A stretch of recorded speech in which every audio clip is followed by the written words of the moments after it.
अच्छा, इसमें यहाँ तो आपके बच्चे को आईयूडी यानी इंट्रायूट्राइन डेथ वगैरह हो सकती है, यहाँ लेटर इन लाइफ बच्चे को डायबिटीज़। लेकिन अगर ये सिर्फ उस सूरत में मुमकिन है कि आप अपने एंटीनेटल चेकअप्स नहीं करवा रहे, लेकिन अगर आप अपने प्रॉपर एंटीनेटल चेकअप्स करवा रहे हैं जिसमें आप अपने शुगर लेवल्स वगैरह सब कुछ चेक करवा रहे हैं, तो ऐसा मुमकिन है कि ऐसा बिल्कुल भी ना हो। इसलिए इसमें परेशानी की कोई बात नहीं, ज़रूरी नहीं हर माँ को ही ऐसा हो। जो माएँ अपना प्रॉपर चेकअप डॉक्टर्स कुछ करवाते रहते हैं उनमें ऐसा मुमकिन नहीं है। नेक्स्ट कम्स टूवर्ड दिल के अमराज। पीसीओएस में जो फीमेल्स होती हैं उनको दिल के अमराज का बहुत खदशा होता है। अब क्यों ऐसा खदशा होता है? क्योंकि जो पीसीओएस के पेशेंट हैं उनमें जो एलडीएल, इसको हम कहते हैं बैड कोलेस्ट्रॉल, बुरी चर्बी बॉडी की, वो बढ़ जाती है। और जो एचडीएल गुड कोलेस्ट्रॉल है बॉडी का, वो क्या हो जाता है, कम हो जाता है। तो जब बुरे वाला कोलेस्ट्रॉल बॉडी का बढ़ जाता है उसकी वजह से मरीज़ को हाई ब्लड प्रेशर के जो है वो सिम्टम्स आने शुरू हो जाते हैं। और हाई ब्लड प्रेशर की वजह से जो है आपका दिल भी वीक होने शुरू हो जाता है, जिसमें दिल के अमराज का खदशा होता है। इसी वजह से, इन्हीं कोलेस्ट्रॉल्स की वजह से, इसके साथ अगर सफ़ेद सेद मिल जाए तो वो क्या होता है, क्लॉट्स बनने शुरू हो जाते हैं, क्लॉट्स वेजल्स के अंदर, और उसकी वजह से बादज़ां हार्ट अटैक या फालिज आ जा सकता है। ठीक है, लेकिन अगर आप अपनी, मैं आपको जो डाइट बताऊंगी उस डाइट पे कंट्रोल रखते हैं, आप गुड ऑयल यूज़ करते हैं, तो ऐसा भी मुमकिन नहीं है। दूसरा है परेशानी का बढ़ जाना, चूँकि इसमें हार्मोन इम्बैलेंस होता है और हार्मोन इम्बैलेंस की वजह से फ़ीमेल को ज़्यादातर मूड स्विंग्स आते हैं, एंजाइटी और डिप्रेशन के अटैक्स भी आते हैं और मूड स्विंग्स भी आते हैं। दिस इज़ वेरी इंपॉर्टेंट बच्चादानी का कैंसर। चूँकि मैंने आपको बताया है कि पीसीओएस में आपके हार्मोनल इम्बैलेंस होता है, मोस्टली एस्ट्रोजन बड़ा रेज हुआ होता है, उसकी वजह से ये जो आपका यूट्रस है, ठीक है, इसका हाइपरप्लेजिया यानी इसके ऊपर तहें बनने शुरू हो जाती हैं। आपको पीरियड्स नहीं आते, इस पर तहें बनने शुरू हो जाती हैं, और यही यूट्राइन हाइपरप्लेजिया बाद में कैंसर में भी बदल सकता है। लेकिन मैं आपको अभी भी बता रही हूँ कि ट्रीटमेंट प्रॉपर होता रहे, डाइट अच्छी हो, तो आप पीरियड्स को रेगुलर रखें, तो ये सब चीज़ें बिल्कुल ऐसा रह जाता है कि ये सिर्फ बातें रह जाती हैं, ऐसा कुछ भी मुमकिन नहीं होता। ये हमारा सारा पीसीओएस था जिसमें हमने आपको वजूहात बताई, पीसीओएस की वजह से होने वाले मसाइल बताए, पीसीओएस को कैसे कंट्रोल किया जाता है। अब हम आपको ये और उसके लिए टेस्ट बताएंगे। अब जब भी हमारी फीमेल्स हॉस्पिटल में जाती हैं, they only on the base of ultrasound dishes PCOS नहीं।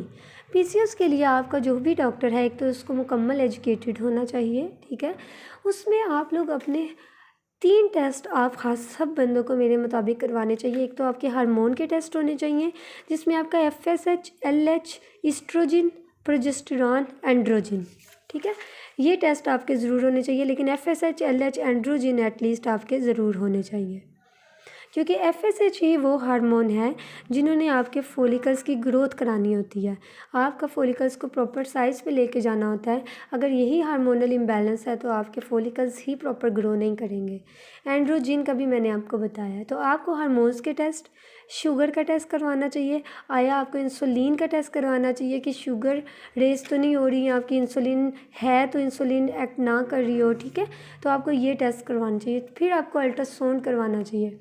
अल्ट्रासाउंड आपको प्रॉपर रेडियोलॉजिस्ट से, अगर आपकी गायनोकोलॉजिस्ट ही अल्ट्रासाउंड में सुपर्ब हैं तो it's okay, it is good, sorry it's good. लेकिन अगर आपकी गायनोकोलॉजिस्ट इतनी ट्रेंड नहीं है तो you can go to a radiologist, he और she will do an ultrasound, उस पर आपका जो भी है वो आ जाएगा, ठीक है। आपको अल्ट्रासाउंड करवाना चाहिए, उसके बाद आपको ये सारी रिपोर्ट्स के साथ फर्दर मूव करनी चाहिए। अभी ट्रीटमेंट क्या है? ट्रीटमेंट पीसीओएस का डिफरेंट तरह से किया जाता है, लेकिन जिस बंदे की डाइट इम्प्रूव नहीं है और उसने अपना वेट लॉस नहीं किया, all treatment is in well if you have don't have lose weight और if you are not taking good diet. अभी मैं आपको डाइट बताऊंगी कि पीसीओएस के इलाज में वज़न के कंट्रोल के साथ ग़िज़ा का बेहतर करना बहुत ज़रूरी है, इसी तरह हमल ठहरने में आसानी होती है, ठीक है। अभी आपने वो ग़िज़ा जिससे मुकम्मल परहेज़ करना है, ये वाली ग़िज़ा से आम लड़कियों को भी परहेज़ करना चाहिए, जो फर्टिलिटी एज में जा रही है उनको भी परहेज़ करने चाहिए, क्योंकि ये ग़िज़ा आपको पीसीओएस करवा भी सकती है। शुगर ड्रिंक्स जिसमें पेप्सी, कोका कोला आ जाती हैं, उसके अलावा एनर्जी ड्रिंक्स आ जाती हैं, उसके अलावा आपकी वैसे भी शुगर ड्रिंक्स जो होती हैं, बहुत ज़्यादा ड्रिंक्स ऐसी हैं, प्रोसेस ड्रिंक्स हैं जो कि आपको नहीं यूज़ करनी चाहिए।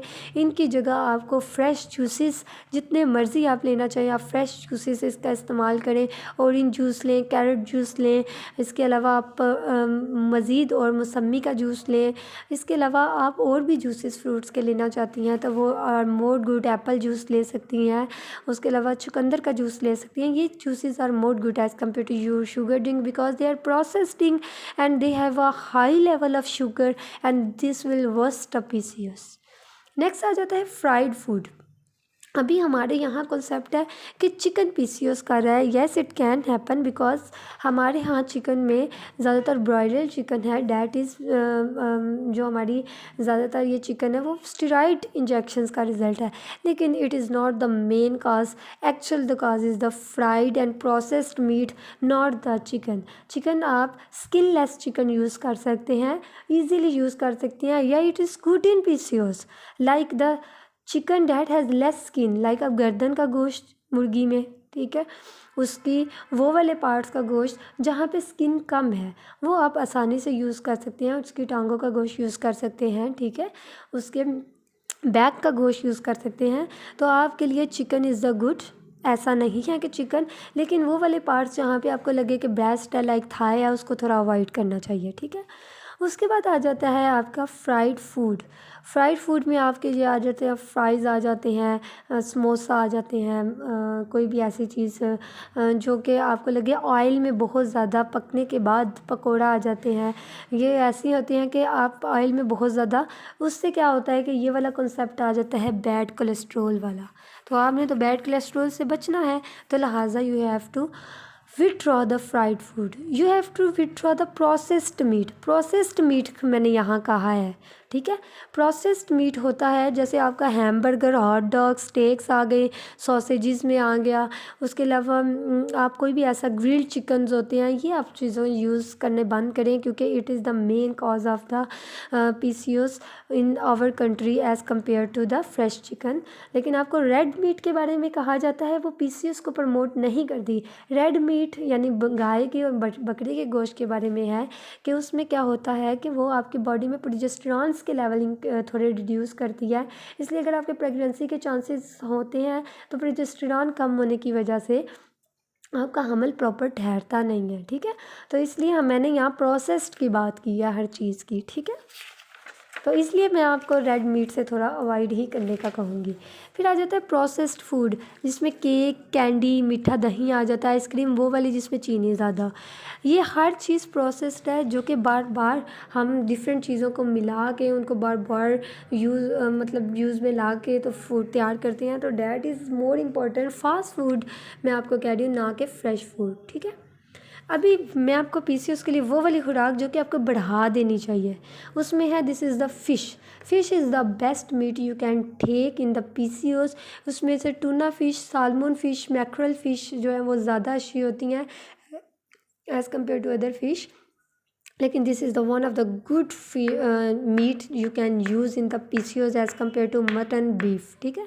नेक्स्ट द बंद गोभी इज़ वेरी वेरी, कॉलीफ्लावर ये बहुत इंपॉर्टेंट है। Cauliflower is full of fibres and fibres are antioxidant. आप लोगों को कॉन्सेप्ट नहीं आता, जो भी चीज़ फाइबर की होती है वो एंटीऑक्सीडेंट होती है, और एंटीऑक्सीडेंट यही है कि आपके जिस्म के हर टॉक्सिक को ख़त्म करती हैं और जिससे आपको मज़ीद आपकी बॉडी फ्रेश होती है।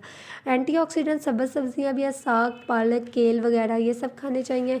खीरा लेना चाहिए, खीरा बहुत अच्छा है, ओवरीज़ की हेल्थ के लिए बहुत अच्छा होता है।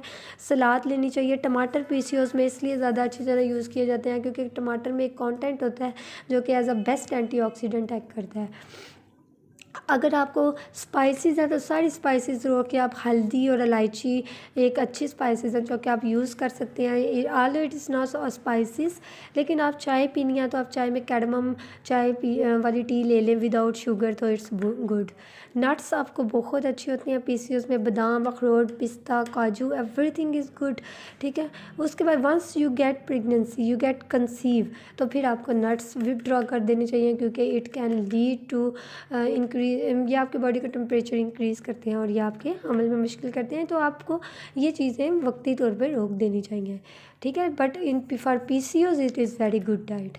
फिर डार्क चॉकलेट, अगर किसी को चॉकलेट का शौक है, मीठा खाने का नहीं हो रहा, तो वो डार्क चॉकलेट्स जो होता है वो यूज़ कर सकता है, लेकिन साथ ही मैंने लिखा है मुनासिब मिकदार में, ऐसा नहीं कि वो डार्क चॉकलेट्स को यूज़ ही करता रहे।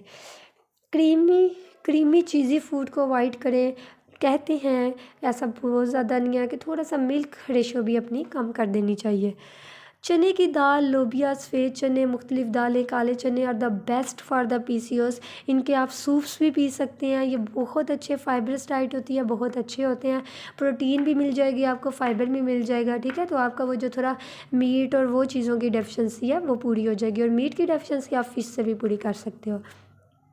बेस्ट मीट मैंने लिखा फ़िश, और बगैर जिल्द वाला गोश्त, ऐसा गोश्त जिस पे बहुत ज़्यादा जिल्द ना हो, क्योंकि डैट इज़ द पार्ट जहाँ पे आपको ज़्यादातर इंजेक्शंस लग सकते हैं। तो बगैर जिल्द वाला गोश्त या आपने पूछ लेना दुकानदारों से ये कौन सा होता है, और fish, this is the best meat you can. देखें हर चीज़ पूरी होगी, आपके फाइबर्स पूरे हो रहे हैं, सब्जियों से, सलाद से पूरे हो रहे हैं, ठीक है, और आपके वाइटामिन पूरे हो रहे हैं नट्स से, नट्स वगैरह आपके वाइटामिन की डेफिशिएंसी को पूरा कर रहा है, आपकी प्रोटीन पूरी हो रही है, चने की दाल, लोबिया, सफ़ेद चने, ये डिफरेंट चीज़ों से, फ़िश से पूरी हो रही है, ठीक है। और आपके कार्बोहाइड्रेट्स जो रह गए हैं वो आपके पूरे हो जाते हैं। ये मैंने आपको थोड़ी सी डार्क चॉकलेट भी कही है, और आपकी सब्जियों में भी कार्बोहाइड्रेट्स होते हैं। तो देखिए हर चीज़ आपकी पूरी हो रही है बॉडी की इस डाइट से, तो इससे आपका वेट लॉस भी स्टार्ट हो जाएगा, यानी जो आपको वेट लॉस की शिकायतें होंगी वो भी आपका इससे बहुत अच्छा वेट लॉस हो जाएगा। इसके अलावा आपको राइस वगैरह भी, प्रोसेस राइस, फ्राइड राइस वगैरह थोड़े अवॉइड करने चाहिए। फिर आ जाता है आपका medical treatment. This is all about a doctor.